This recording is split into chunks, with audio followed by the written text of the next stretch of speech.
All right, so make sure that these things are in your notes. All right, have to be in your notes. You have to be comfortable with them. These three things right here, especially this one, you just need to know. When you see sine squared plus cosine squared, you have to know that's 1.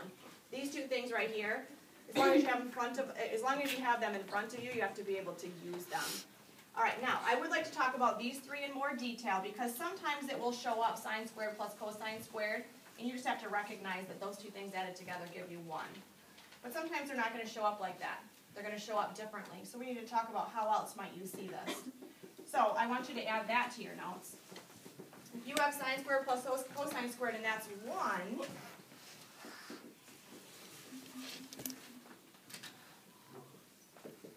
you may see it as, for example, if the sine squared of u is subtracted from each side, you may see this instead. Cosine squared of u is equal to 1 minus the sine squared of u. All I did was move the sine squared to the other side. So it may show up as 1 minus the sine squared. Is that okay? So you may want to circle this, put a box around it.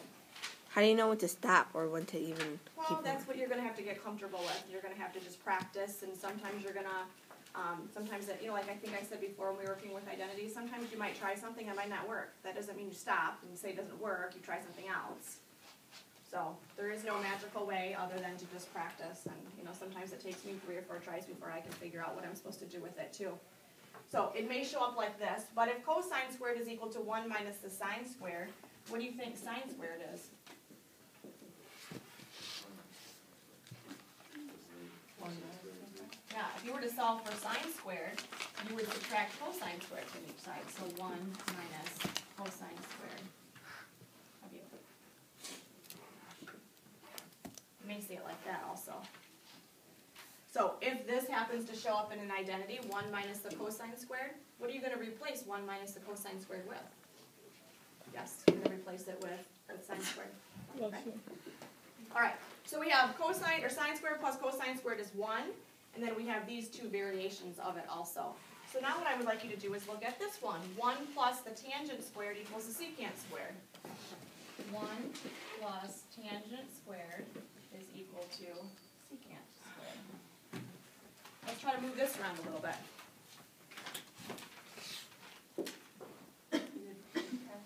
Yeah, I could subtract tangent squared from each side.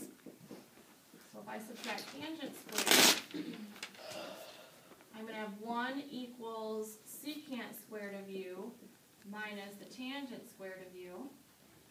So you might see secant squared of u minus the tangent squared of u, and if you happen to see that, what will you replace it with? 1. Replace it with 1. Good. So let's put a box around this.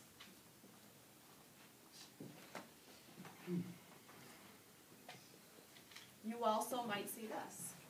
If I subtracted 1 from each side, I would have tangent squared of u is equal to, if I were to subtract 1 from each side, what would it say instead?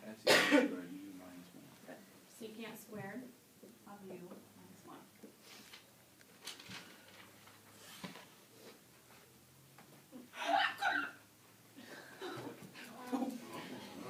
Oh. That's all right. Interesting for people viewing at home. When I get my 3 million hits. Oh my God. Oh, yeah, you're saying Oh.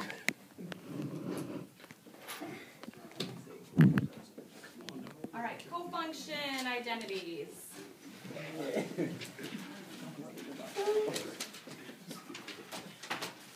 I think we talked about these a while ago, but not in great detail, that's for sure. So sine of pi over 2 minus u is the same thing as taking the cosine of u. So I will show you what that means for this one, and I'll just list the rest of them for you. Let's say that, well, first of all, what is pi over 2? 90. Pi over 2 is 90. So you don't need to write this part down. You should have this down, but this work I'm going to write underneath it, you don't need to write this down. Pi pi over 2 is 90. So let's say I have the sine of 90 minus, and I'm going to say that the u is 30. 90 minus 30. So what is 90 minus 30? 60. So the sine of 60 degrees. So if you go to 60 degrees on your green circles, the sine of 60 degrees, I think, is the square root of 3 over 2. Well, according to this identity, this cofunction identity, if you take the sine of 90 minus some angle, you're going to get the same thing if you just take the cosine of whatever that u value was, which in this case I chose it to be 30. What is the cosine of 30? So if you go to 30 on your unit circle, you're going to get, cosine value is going to be the square root of 3 over 2. So that's what this means. So sometimes you'll have an identity where it will show up like this. Well, you have to recognize then that if you have the sine of 90 degrees or pi over 2 radians minus some angle, it's the same thing as just taking the cosine of whatever that angle is that you're talking about. So I am going to list the rest of them. You do need to get these in your notes. I just wanted to show you what in the world that meant. So I picked 30. Because remember, u is a variable and it can be anything. I just picked 30 because I knew it would be an easy number to work with. Yeah. Yes. Is it always going to be in degrees? Sometimes it will be in degrees, sometimes it will be in radians. Most likely in our textbook it will be in radians. I didn't know you wrote with your left hand. So most likely it will show up just like this. You do everything else with your left hand. Alright, the cosine of pi over 2 minus u is equal to the sine of u. The tangent of pi over 2 minus u is equal to the cotangent of u. The cotangent of pi over 2 minus u is equal to the tangent of u. Two more. The secant of pi over 2 minus u is equal to the cosecant of u. And the cosecant of pi over 2 minus u is equal to the secant of u. And these things right here, don't commit them to memory. Just have them in front of you and know how to use them. Recognize that if you end up with something like this, it means this. This obviously is a much more condensed version of this. So this might be what you want to change it to in your identity. So are they going to tell us what u is?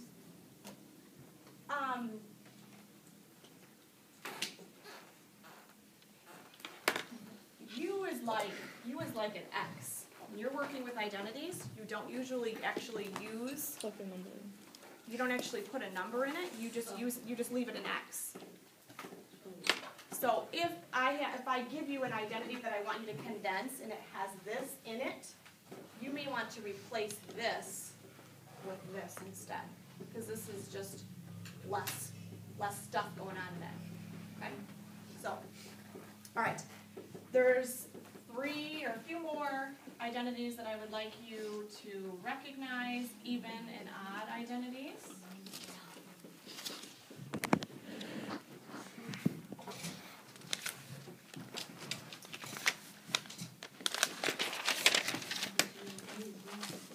The sine of a negative angle, or I should say the opposite of an angle, because if the angle already is negative, then the opposite of that would be positive, and this rule would still work. But the sine of negative u is the same thing as taking the opposite of the sine of u. So you might have this that shows up in an identity. Well, you have to recognize that that is the same thing as putting the negative sign out in front. This would be much easier to work with in an identity than to work with this, because that u value is negative. The cosine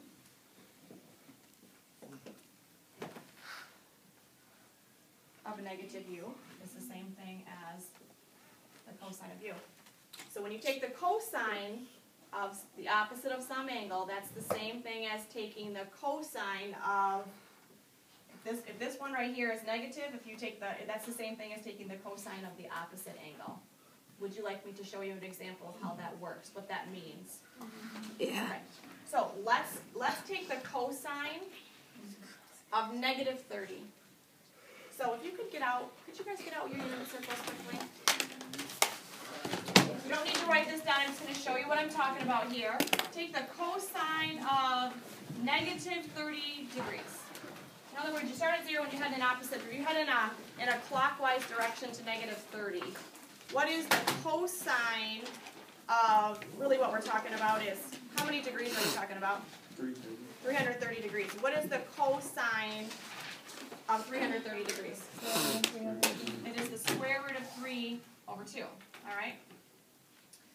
Well, what is the cosine of, according to this side, the cosine of u? Well, over here we said negative 30. So on this side we're talking about the cosine of 30. What is the cosine of a positive 30 degrees? Same thing. It's the same thing. So that's what they're saying. That's it. What they're trying to show you is that there's different ways to write things. They want you to recognize that in this case, in the instance of cosine, if you head in a negative direction versus a positive direction, the cosine values are still going to be the same.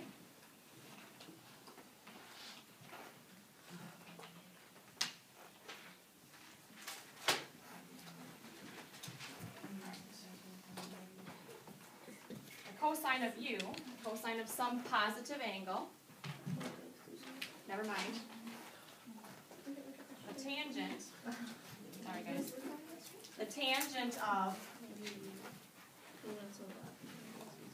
the opposite of u, in other words, some angle, some negative angle, is the same thing as taking the opposite of the tangent of just of u.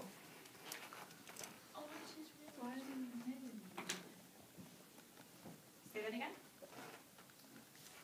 Why don't you got a negative in front of the cosine? It's not supposed to be like that. In this one right here? Yeah. Well, remember they ended up being exactly the same. If I took the cosine of a negative 30 degrees, I got the square root of 3 over 2.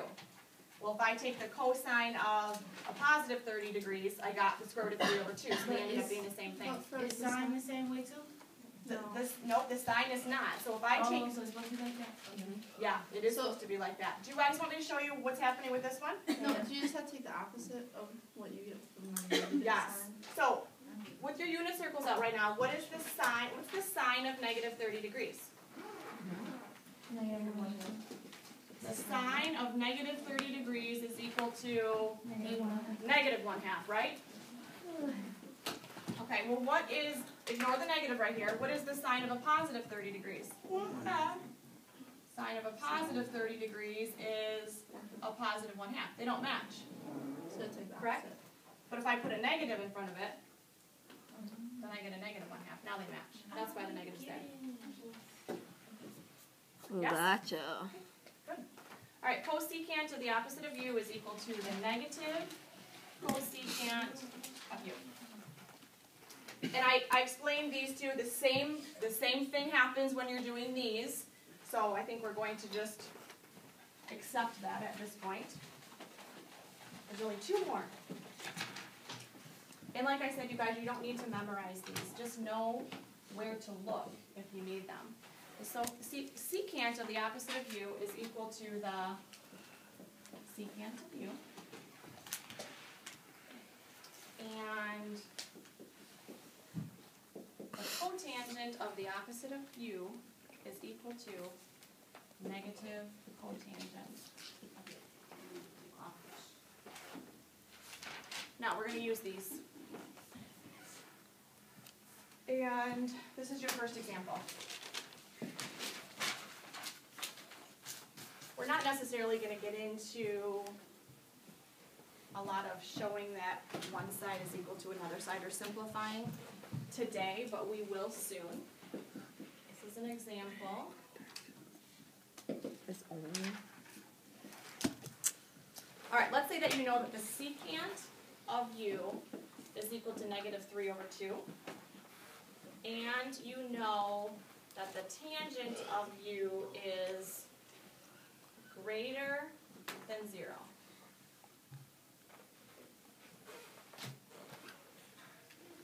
What I want you to do